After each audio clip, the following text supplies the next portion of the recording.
everyone, welcome back to another video on V11 Plus. So for today I will be doing shuffled sentences, tips and how to do it. So I will just say that shuffled sentences is where you have a sentence but it's mixed up and usually there's an odd word out in it. So you have to rearrange the words into a sentence and find out the odd word out. And I have struggled in shuffled sentences. It's not an easy thing to do at first, but if you practice, you will get it. So now I'll show you through the tips on how to nail it. First, you should number or cross out the used words. And about numbering and crossing out, I suggest you first number, the words in a sentence when you're first starting out. Because I think for shuffled sentences, you should really understand, the basics of a sentence and the structure of a sentence. And when you first start, I think you should take your time and number the words and then find the odd one out. However, when you're in year 5 and then in year 6, I suggest you cross off the words, just like, I'll just show you. Here's a simple sentence I made. So when you start, you go like, number 1, I like milk chocolate. As you can see, me's the odd word out when you're starting. However, when you're later, when you are used to shuffled sentences, you go like this. I like milk chocolate. You cross them off and then boom, you get your extra word. So now I'm going to show you what to find in the shuffled sentences. This will help you. You should find opposite words. So for example, as you can see in this shuffled sentence, you can see light and dim. They both are opposite words. And if you're running out of time, you don't have to number and then look through the sentence. Instead, you look at light and dim, and then you look at the other. You can see evening here. And if it's evening, it's not going to be light.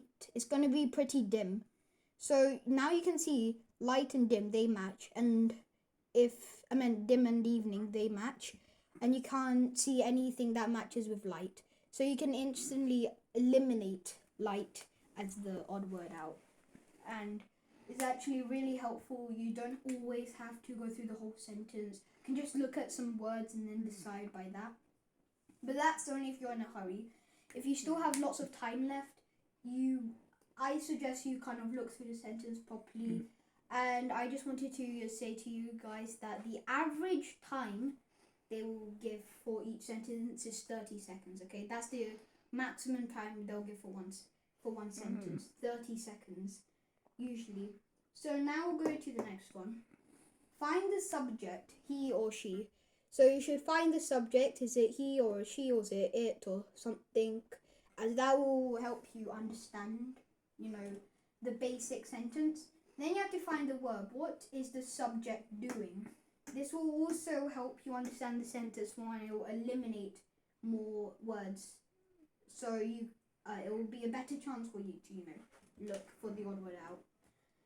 And then if you want, you can group up words that match together. For example, paint and artist. This matches up with this sentence here. As you can see, I linked dim and evening together. So that showed that light is the odd word out. So match words together and group it together. And then you're probably going to be left with some odd words. And when you're left with it, you can probably look for an obvious odd word. If it's obvious, then try to look for it. But sometimes it's not going to be that obvious. Sometimes just look at it. See if you can spot an odd word out just by looking at it. If you can't, then you carry on doing all these tips. And then if you're struggling to find So the thing is that don't be afraid to move on. It's because usually at first you can't find it because you probably will overlook lots of words. So always move on, and then later on you might look at it again and find it. Trust me, it works. If you can't, find the word, just don't keep on sitting there thinking and thinking. You'll be wasting lots of time. Who knows? Like probably at the end of the page of shuffled sentences, they may be super easy ones that you could have got marks for, but because you spent lots of time on one question, you would have missed the easy marks. So that's why you should never just sit there and then keep on wondering about which word is the odd one out. Instead, move on, do all the other questions, and if you have time, come back to it.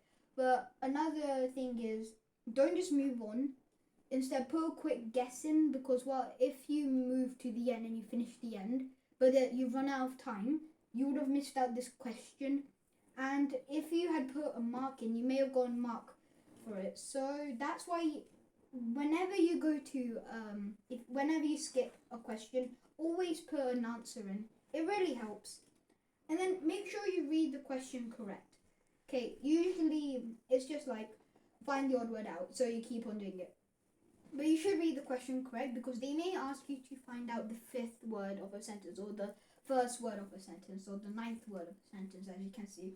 For example, the fifth word of this sentence is because. They might say give the eighth word of a sentence is evening. So that's so far the tips of what to do. And one more thing is to never leave a question blank. Never leave a question blank, okay? It's because usually they will give you the 4 or 5 options out of the whole sentence. In like some test papers like CGP, they may give the whole sentence, but usually they'll give around 4 or 5 options. You can easily guess one, and then you might get a mark. So I'll quickly go through again all the main tips, because shuffle sentences is super hard. So remember, number across out the words. Here, then find opposite words. Find the subject, like he or she. Find the verb, what is the subject doing. Group up words that match together, like paint and artist, they match together. Look for an obvious odd word. If you are struggling to find the odd word out, don't be afraid to move on, like I said. Make sure you read the question correct, because they may ask you to give the fifth word of a sentence, or the eighth or the ninth, like that. And never leave a question blank. So that's all for now, shuffled sentence. So probably next I will probably be focusing on some math stuff like long division and different multiplication strategies. One more thing I wanted to add is that I may later on add some fun videos like Lego, Beyblade, like that. Just to give a little break from studying, but don't worry, in each video I will give some tips to make up for it. So probably at the start or the end of a fun video I will give you some tips just to make up for it. So hope you enjoyed this long division video. If I missed out any tips or you want to share anything, please let me know in the comments below. I might include them in my next video. So hopefully you really like this video. Make sure to like and subscribe, and hope you have a good day. Goodbye.